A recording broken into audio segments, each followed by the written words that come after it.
mitos-mitos yang sering kita dengar tentang public speaking. Nah, banyak sih hal-hal yang semestinya tidak benar justru banyak kita percaya.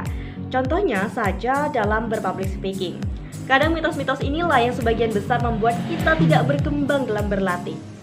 Istilahnya ya menghambat kita.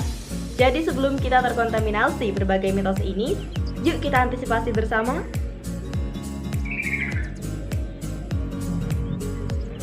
Pernah mendengar pernyataan bahwa keterampilan public speaking hanya untuk orang-orang berbakat?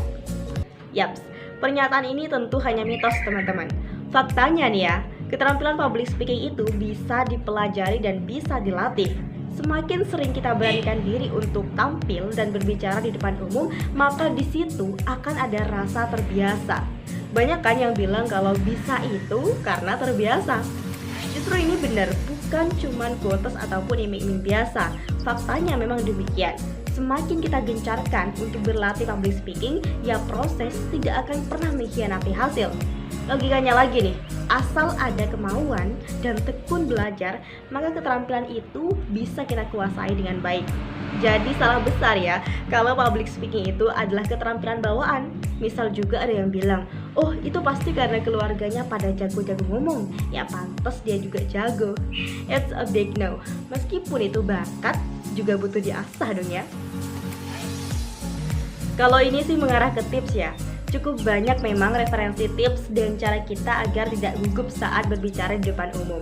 Salah satunya dengan berlatih berbicara terlebih dahulu di depan cermin.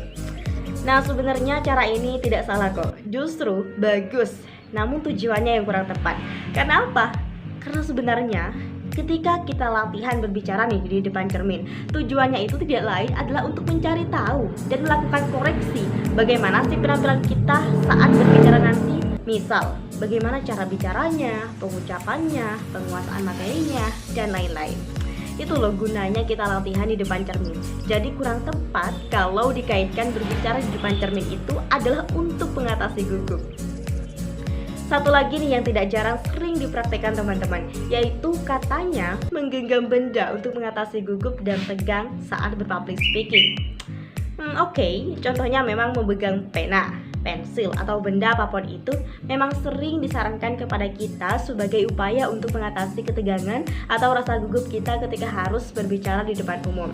Lumrah memang, padahal nih ya, tangan kita itu saat berpublic speaking seharusnya digunakan untuk memegang mic atau salah satunya untuk digerakkan sebagai bentuk gestur yang akan kita lakukan untuk membuat penampilan kita itu menarik dilihat audiens teman-teman.